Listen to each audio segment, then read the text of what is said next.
कक्षा 8 के सभी बच्चों का इस वीडियो में बहुत बहुत स्वागत है। बच्चों, ये है 19वां दिवस और आज जो कार्यपत्रक लेकर के आए हैं उससे पहले आपने अगर 18 दिवस के जो वीडियो है उनको नहीं देखा है या फिर आपने जो साप्ताहिक आकलन जो प्रश्न पत्र होता है उसका आकलन नहीं किया है तो उनको भी आप लोग हमारे चैनल की प्लेलिस्ट में जा कर के देख सकते हैं। इसके अलावा अगर आप व्हाट्सएप ग्रुप या फिर टेलीग्राम ग्रुप में जुड़ना चाहते हैं तो उसका लिंक इस वीडियो के डिस्क्रिप्शन बॉक्स में हमने दे दिया है, जिसको ओके करके आप सीधे ग्रुप में आ सकते हैं। उसमें आपको पीडीएफ वगैरह जो भी जो सॉफ्ट कॉपीज़ होती हैं वो आपको उसमें मिल जाएंगी। आइए स्टार्ट करते हैं। पहला जो कार्यपत्रक है, नीचे एक कविता की कुछ पंक्तियां दी गई हैं। कविता की शेष पंक्तियों को नीचे लिखिए। यहाँ पर एक जो कविता दी गई है उसकी जो पंक्तियां रह गई हैं उनको आपको यहाँ पर खाली जगह में भरना है। जैसे पहली लाइन दी गई है, वीरों का कैसा हो वसंत, वीरों का कैसा हो वसंत। फिर खाली जगह छोड़ दी गई, फिर लिखा है प्राची पश्चिम भू नभ अपार, फिर खाली जगह छोड़ दी गई है, लिखा है वीरों का कैसा हो बसंत। तो इस तरीके से ये जो कविता यहाँ पर लिखी गई है बच्चों, उस कविता को आपको पूरा करना है। यहाँ पर हम आपको बता देते हैं इस कविता में कौन कौन सी पंक्तियाँ जोड़ी जाएंगी। तो पहली लाइन देखते हैं, लिखा है वीरों का कैसा हो बसंत, फिर हो जाएगा आ रही हिमाचल से पुकार, आ रही हिमाचल से पुकार, फिर हो जाएगा है उदधि गरजता बार बार, है उदधि गरजता बार बार, प्राची पश्चिम भू नभ अपार, प्राची पश्चिम भू नभ अपार, सब पूछ रहे हैं दिग दिगंत, वीरों का कैसा हो वसंत, वीरों का कैसा हो वसंत।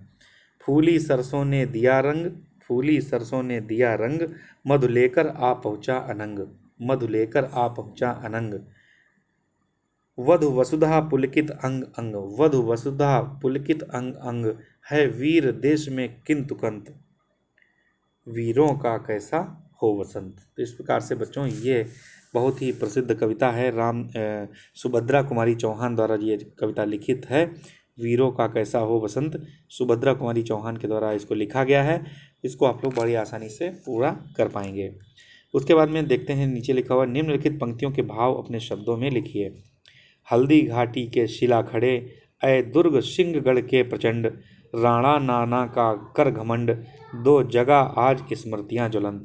तो ये महाराणा प्रताप से संबंधित 4 पंक्तियाँ दी गई हैं। इनका भाव आपको अपने शब्दों में यहाँ पर लिखना है। इसके बाद में देखिए जो दूसरा कार्यपत्रक है बच्चों, वो है निम्नलिखित शब्दों की सहायता से कविता बनाइए। 4-5 यहाँ पर जो भी शब्द दिए गए हैं इनकी, जैसे कि यहाँ पर हरियाली दिया गया है, हरियाली है, उसके बाद सूरज है, रोशनी है, चमक है, धरती है, गगन है। इन शब्दों का प्रयोग करते हुए आपको एक कविता का निर्माण करना है और यहाँ पर इसको लिख देना है। उसके बाद में देखिए नीचे लिखा हुआ, निम्नलिखित शब्दों के 4 पर्यायवाची दिए गए हैं, जिनमें से एक शब्द गलत है उस पर गोला बनाइए। बहुत अच्छी बात है भाई, गोला बनाना है। 4 पर्यायवाची शब्द दिए गए हैं, कोई भी शब्द यहाँ पर दिया गया है उसके पर्यायवाची 4 हैं, लेकिन उन पर्यायवाची में एक जो पर्यायवाची शब्द है वो गलत है, 3 सही है। अर्थात देखते हैं पहला, सागर के पर्यायवाची कौन से होंगे। देखिए जलधि, जलधि सही है एकदम, पयोध भी सही है, उदध भी सही है, लेकिन चमक जो है सही नहीं है। इस पर हमने गोला बना दिया है। उसके बाद में देखिए आकाश के जो पर्यायवाची हैं, अनंत बिल्कुल सही है, अंबर भी सही है और अंतरिक्ष भी सही है, लेकिन बिजली सही नहीं है। फिर उसके बाद मधु का देखिए, मधु माने होता है शहद, रस, कुसुमासव, लेकिन मेघ सही नहीं है। फिर आग के पर्यायवाची हैं, अनल सही है, पावक सही है, हुतासन सही है, लेकिन अतीत सही नहीं है। फिर पृथ्वी के जो पर्यायवाची हैं, धरा, वसुंधरा, अवनि बिल्कुल सही हैं, व्योम सही नहीं है। यहाँ पर व्योम शब्द जो है वो आकाश का पर्यायवाची है।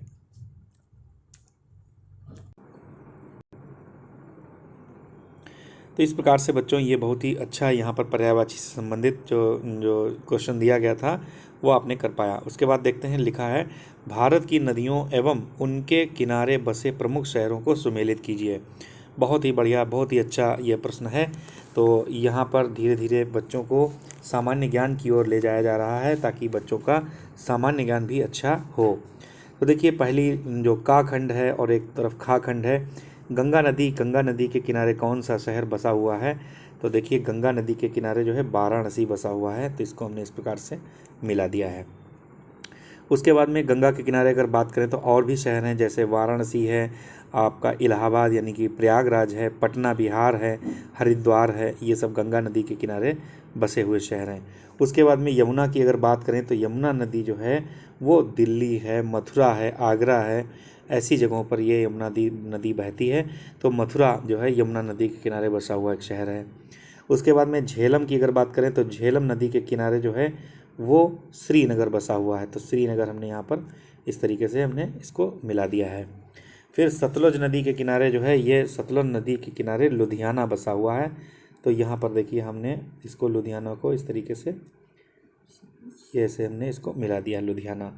फिर नर्मदा नदी के किनारे, नर्मदा नदी जो है ये मध्य प्रदेश में बहती है। तो यहाँ पर ये जबलपुर हो जाएगा। जबलपुर शहर जो है नर्मदा के किनारे है। फिर चंबल नदी के किनारे अगर बात की जाए तो चंबल नदी के किनारे जो है ये कोटा है। कोटा जो है ये राजस्थान में है, ये चंबल नदी के किनारे है। गोमती नदी के किनारे बात की जाए तो गोमती नदी के किनारे है लखनऊ, लखनऊ है, सुल्तानपुर है, ये सभी गोमती नदी के किनारे स्थित हैं। फिर सरयू नदी के किनारे स्थित है अयोध्या। तो ये देखिए आपने अयोध्या को मिला दिया। तो इस प्रकार से बच्चों यहाँ पर जो भी नदियाँ हैं इनसे संबंधित जो शहर हैं यानी कि उसके किनारे जो बसे हुए हैं उनको हमने इस प्रकार से मिलाने की कोशिश की है। आगे बढ़ते हैं। अगला जो कार्यपत्रक तीसरा है बहुत ही अच्छा ये भी है।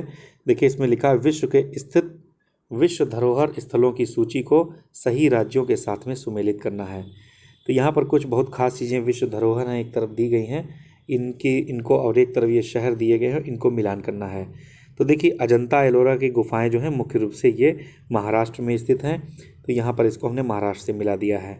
कोणार्क का जो सूर्य मंदिर है ये उड़ीसा में स्थित है। तो इसको हमने उड़ीसा से मिला दिया है। काजीरंगा राष्ट्रीय उद्यान जो है ये असम में स्थित है। तो इसको हमने यहाँ पर असम से मिला दिया है। ये काजीरंगा जो है एक सींग वाला जो गैंडा होता है वो इसी राष्ट्रीय उद्यान में पाया जाता है, ये प्रसिद्ध है। फिर उसके बाद में देखिए लाल किला है। लाल किला दिल्ली में स्थित है, सभी को मालूम है। बोध गया का महाबोधि मंदिर ये बिहार में स्थित है, इसको बिहार से मिला दीजिए। और जंतर मंतर जो है ये जयपुर की राजस्थान में स्थित है। तो इस प्रकार से बच्चों हमने इसको सही तरीके से मिला दिया है। तो वीडियो को रोक रोक करके आप लोग इसका जो भी है आंसर आप लोग देख सकते हैं। इसके अलावा स्क्रीनशॉट भी आप ले सकते हैं। और बच्चों वीडियो कैसा लगता है कमेंट बॉक्स में बताइएगा ज़रूर। और इसके अलावा जो वीडियोस अपलोड हो रहे हैं उनको आप लोग ज़रूर देखिएगा। साथ ही साथ अन्य बच्चों को भी आप भेजिए जिससे कि उनका भी लाभ हो सके। और ग्रीष्मकालीन जो अवकाश चल रहा है इसमें पूरी तरह से आप लोग अपना कार्य करते रहें। तो इसके बाद में देखिए और भी इसमें क्वेश्चन दिया गया है। लिखा है भारत की भौगोलिक विशेषताओं के आधार पर उनके राज्यों को सुमेलित कीजिए। तो देखिए गंगा यमुना का जो मैदानी भाग है, गंगा यमुना का जो मैदानी भाग है ये है उत्तर प्रदेश, इसको हमने उत्तर प्रदेश से मिला दिया है। भारत का जो पर्वतीय भाग है, ये भारत के पर्वतीय भाग ये जम्मू कश्मीर और उत्तराखंड में स्थित हैं। उसके बाद में देखते हैं द्वीप समूह की अगर बात करें तो ये लक्षद्वीप, अंडमान निकोबार द्वीप समूह है। तो इसको आपने इस तरीके से मिला दिया। और मरुस्थलीय प्रदेश जो है वो राजस्थान है, इसको मिला दीजिए। और बचा हुआ है आपका पूर्वी पश्चिमी तटीय प्रदेश, तो ये हो जाएगा आपका महाराष्ट्र। तो इस प्रकार से इसको भी आपने मिला दिया है। भारत का जो मैप होता है वो इस तरीके से कुछ होगा, इस तरीके से भारत का जो मैप होता है यहाँ पर श्रीलंका होता है। और इसी प्रकार से जो पर्वतीय भाग है यहाँ पर देखिए जम्मू कश्मीर होगा, मैदानी भाग है यहाँ पर उत्तर प्रदेश होगा, पूर्वी और पश्चिमी जो तटीय प्रदेश है यहाँ पर ये महाराष्ट्र और तमिलनाडु का जो क्षेत्र है। उसके अलावा मरुस्थलीय प्रदेश जो है राजस्थान है। और द्वीप समूह जो है अंडमान निकोबार द्वीप समूह, यहाँ पर ये अंडमान निकोबार द्वीप समूह है। इस प्रकार से बच्चों इसको आप लोग कर पाएंगे। तो आज का वीडियो कैसा लगा उसके कमेंट बॉक्स में ज़रूर बताइएगा। 20वां जो वीडियो है ये आपको कल मिलेगा। तब तक के लिए आप सभी बच्चों को all the best. Thank you.